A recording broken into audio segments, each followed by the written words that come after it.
నమో వెంకటేశాయ. నిన్నైతే స్వామివారిని దర్శనం చేసుకోవడానికని గుడికైతే వెళ్ళానండి.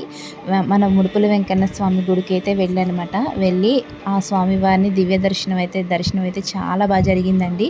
నిన్నైతే నేను అనుకోకుండా వెళ్ళాను. ఆల్రెడీ ఒకసారి వెళ్ళానండి, కానీ స్వామివారి దర్శనం అయితే కలగలేదు నాకు. చాలా బాధపడ్డానమాట. అయ్యో, ఇంత దూరం వచ్చాము, స్వామివారి దర్శనం కలగలేదు అని.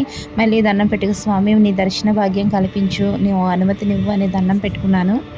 అనుకోకుండా సాటర్డే మా వారిని అడిగితే, నేను తీసుకెళ్తాను పదా, దర్శనం చేసుకొని వద్దుగానని మా వారైతే గుడికి తీసుకొచ్చారు.